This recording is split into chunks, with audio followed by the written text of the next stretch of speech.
It's finally time for me to try to play some public multiplayer in DCS. I always put it off because I don't feel competent enough, but I finally feel like I know how to fly the Harrier and want to try to play with and against some real people. Hey guys, Emils here, and today we will be checking out Strike Package Studios' Contention DCS server.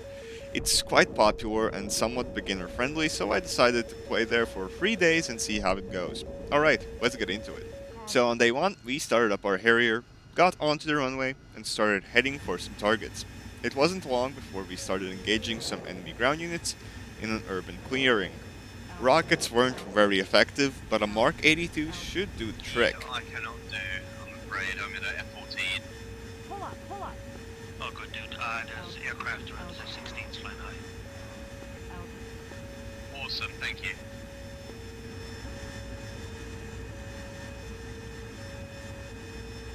For the other units, we used our gun pod, which I'm glad we brought. After this, we went for a FARP, where we launched the sidearm to destroy a SAM site, and then killed some more ground units on the way back.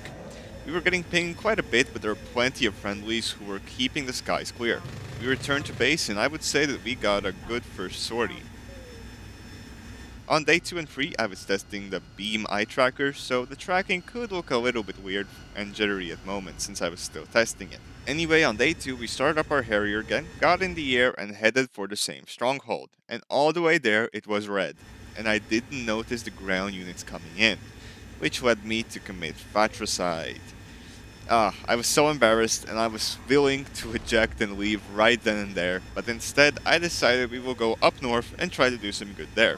Pretty much I just deported myself to Siberia. I was heading towards the SAM site when an F-16 decided to bully this defenseless Harrier from 30,000 feet. I tried to evade, my lack of understanding the RWR symbology and just a lack of situational awareness led me to get hit and I had to eject. Damn, this is going bad. I tried to go for that SAM site again, and I even got a missile off, but I think it did not hit, and shortly after there was an F-16 behind me, which eventually shot me down again.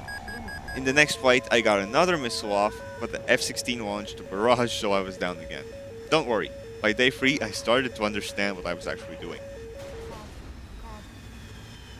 Day 3 will turn out to be not a very productive flight day, but it will have some battles that I did not expect. I started day 3 with the same old startup, and well, the airfield was already getting bombed by F-16s from 30,000 feet. My aircraft was okay, and I got off the ground with quite a basic air-to-ground loadout. But shortly after takeoff, an F-16 was already on me and killed me. Now, I changed my loadout to add an AIM-9 and was heading to hit ground targets, when I realized there was an F-16 off to my left and it was quite close to the airfield. It was hiding in the hills, and luckily my FLIR picked it up and it was time to jettison my ground ordnance and hunt it down. I had some luck surviving, but in the end the F-16 came out on top. I loaded up with AIM-9s and was heading to get my revenge, but he must have run out of fuel because he was going cold and away. How unfortunate. I decided to try to head for an Su-25 nearby and I got quite close, but soon enough radar-guided missiles were flying at me and I had to run and dodge. I survived it, albeit I wasted all my chaff, so I had no more defenses.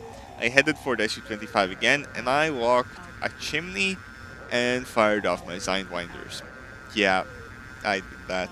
After that, there were 2 missiles headed for me, and I had no countermeasures, so guess what? I was done.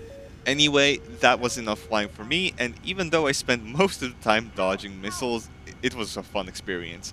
Having real people on your side and against you gives a nice challenge and unpredictability, which leads to a lot of enjoyment even if you die all the time. I mean, I also learned more about my aircraft's capabilities and what I should do in certain situations in the mission, so it isn't all for nothing either.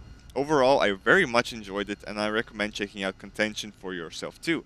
I will leave a link to their Discord in the description. Alright, that's it for me, and I'll see you guys next time. Bye!